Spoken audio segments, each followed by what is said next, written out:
pessoal, meu nome é Álvaro, eu vou falar para vocês um pouquinho o que é o contrato de empreitada. O contrato de empreitada ele está elencado no Código Civil a partir do artigo 610 e é basicamente onde a parte empreitada ela se obriga a fazer ou realizar, que é a obrigação de fazer, em favor de um proprietário,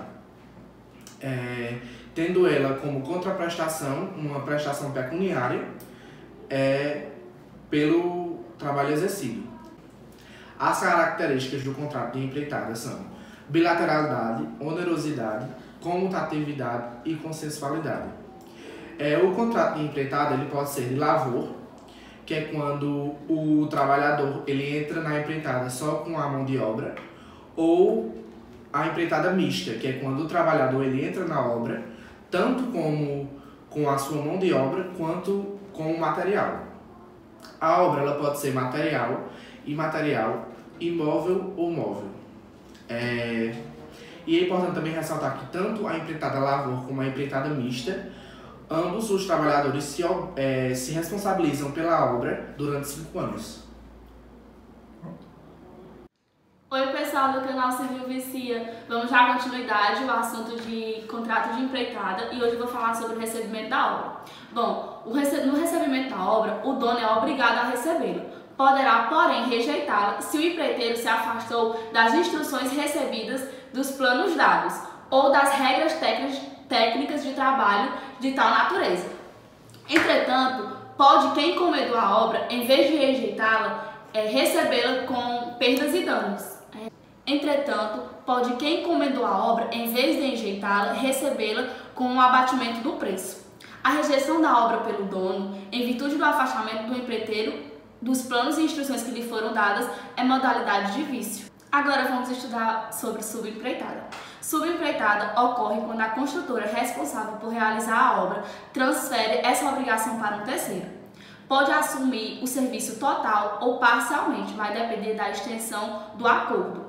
A subempreitada ela só pode ser admitida em 2 condições: se o contrato não proíbe a transferência da realização da obra e se o acordo não for personalíssimo. O acordo será caracterizado não personalíssimo quando o interesse pela obra só existe se ela for realizada pela própria pessoa física ou jurídica. Oi pessoal! Bom gente, como nós dividimos em subtópicos, como já foi falado, eu fiquei com 2 tópicos muito importantes no contrato de empreitada, que foi os direitos e deveres do empreiteiro e a segurança no trabalho. Vamos começar pelos direitos do empreiteiro no trabalho em si. Ele pode pedir o encerramento do contrato quando? Por culpa do dono da obra, que é o mais importante, quando ele tenta mudar demais. Se for por culpa dele que a obra não der certo, então ele assume o risco. Se o dono da obra pedir mudanças substanciais, ele também pode pedir o encerramento da obra. Outro fator importante também é por mudanças que dependem da natureza, que não tenha sido prevista antes da obra, porque como o empreiteiro ele tem que saber como está a condição da obra e tudo mais, se tiver uma mudança drástica na natureza, que não dependa do planejamento do empreiteiro, então ele também não tem culpa, então ele não é obrigado a pagar nada. Também se acontecer algum motivo de força maior, algum parente, algum falecimento, algum motivo de doença, ele pode entrar em acordo com o dono da obra e ter até 5 anos para ajeitar como é que vai ser a obra, se ainda vai continuar a obra. Bom, e sobre a segurança no trabalho, sobre como é que tem que ser, quem é que é obrigado.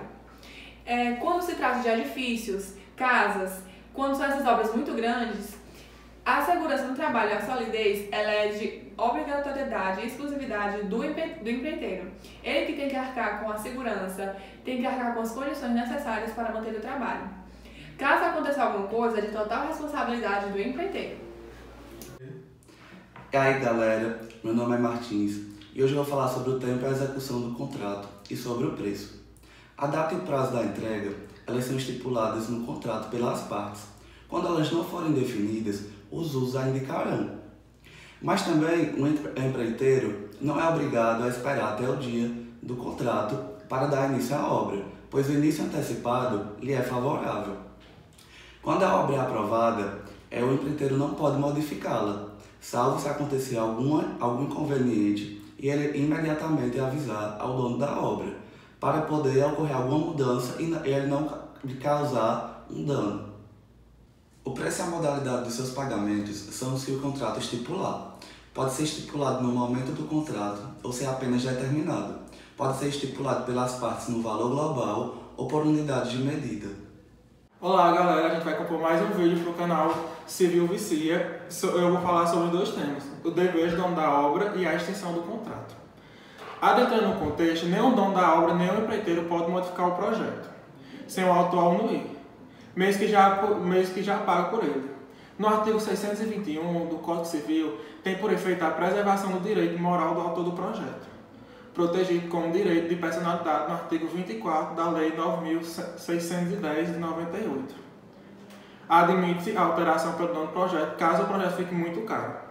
Em alguns casos, a empreiteira não é possível sem a cooperação do dono da obra. Exemplo, quando este deve fornecer a matéria-prima de que a obra necessita para ser conduzida e seus detalhes. A omissão leva à mora do credor.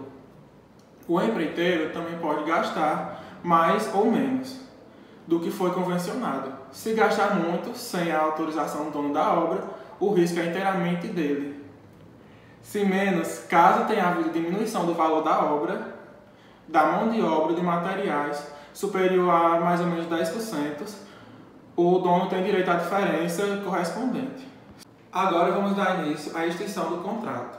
Ela se dá pela resolução, pela resilição, pela nulidade, anulidade, pela entrega satisfatória da obra, pela inexecução da obra, infração contratual, pela impossibilidade em executar a obra, por mudanças da obra e que a deixe muito cara e pela extinção do prazo. O contrato extingue-se pela extinção do prazo, pois o atraso da entrega pode ser considerado inadimplemento. É causa de extinção de contrato a impossibilidade superveniente de se concluir a obra. Nesse caso, o dono da obra pode pagar ao empreiteiro somente o que ele fez. O inadimplemento parcial por parte do empreiteiro pode levar à resolução total do contrato, e já se tivesse sido convencionado com a indenização de perdas e danos. Tendo em vista que a empreitada não é contrato de duração. Se a obra for executada em parte, pode haver resolução integral do contrato. O atraso da execução pode levar à extinção do contrato, com a atribuição da responsabilidade pelos donos da obra, pelos danos e quem causar ele. E aí galera, eu vou dar continuidade à extinção dos contratos. O dono da obra também pode suspender sem necessidade de justificação ao empreiteiro, mas terá de pagar todos os serviços feitos do empreiteiro a título de lucros cessantes. O sentido do termo suspensão utilizado pelo artigo 623 do Código Civil abrange a suspensão propriamente dita, mas principalmente a extensão do contrato, daí a referência de indenização. Diferente do direito conferido ao dono da obra no artigo 623, o empreiteiro não poderá suspender voluntariamente a empreitada. Se fizer, incide a regra geral do inadimplemento contratual.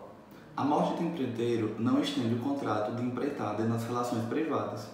Nas empreitadas contratuais pela administração pública, o contrato pode ser extinto por variadas razões aplicáveis ao contrário, pelo direito privado, onde couber, notadamente, o não cumprimento de cláusulas contratuais, especificações, projetos ou prazos. E aí, galera? Espero que vocês tenham gostado do nosso vídeo, que foi o trabalho de Direito Civil 3 sobre empreiteiras. A equipe é formada por Paulo, Camila, Martins, Álvaro E Vila. a gente tentou passar o máximo para vocês. Espero que todo mundo tenha gostado. Espero que todos tenham aprendido o conteúdo de forma dinâmica e é isso. E se você gostou, deixa Dê o um like aqui.